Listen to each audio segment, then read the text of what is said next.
নমস্কার বন্ধুরা, অপালার রান্নাঘরে আপনাদের সকলকে স্বাগত জানাই। আশা করি আপনারা সবাই ভালো আছেন। আমার আজকের রেসিপি হলো প্যানকেক। তাহলে চলুন রেসিপিটা দেখে নিই।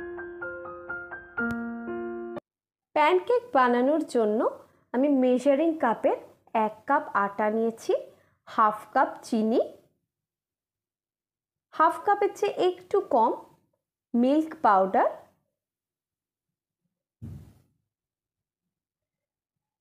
1/4 টিস্পুন নুন, হাফ টিস্পুন বেকিং সোডা। এই সমস্ত শুকনো উপকরণগুলো ভালোভাবে মিশিয়ে নিয়েছি। 1 টেবিলস্পুন মধু নিয়েছি আর নিয়েছি 1 টিস্পুন ভ্যানিলা এসেন্স। এবার প্রায় 1 কাপ মতো দুধ আমি নিয়েছি। 1 কাপের চেয়ে সামান্য একটু কমই ছিল।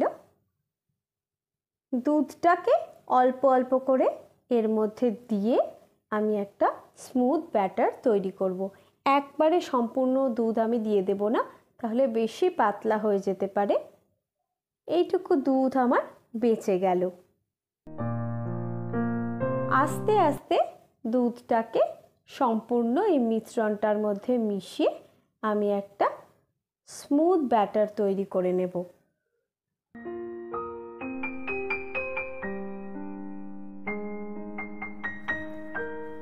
এই রকম কনসিস্টেন্সির হতে হবে। প্যানকেকের ব্যাটার রেডি হয়ে গেছে। গ্যাসের ফ্লেম অন করে তাতে হাফ টিস্পুন রিফাইন্ড অয়েল আমি দিয়ে একটুখানি মাখিয়ে নিলাম প্যানের মধ্যে তেলটা। এবার 1 হাতা ব্যাটারটা নিয়ে এইভাবে আমি দিয়ে দিচ্ছি এর মধ্যে। ঢাকা দিয়ে 30 সেকেন্ড মতন রেখে আমি ঢাকাটা উঠিয়ে নিলাম।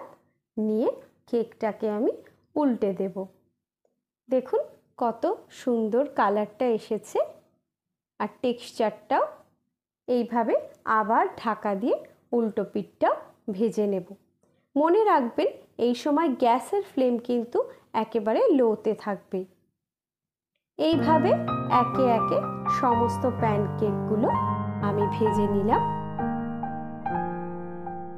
বাচ্চাদের টিফিনে এই প্যানকেক দিলে ওরা কিন্তু খুবই তৃপ্তি সহকারে খাবে।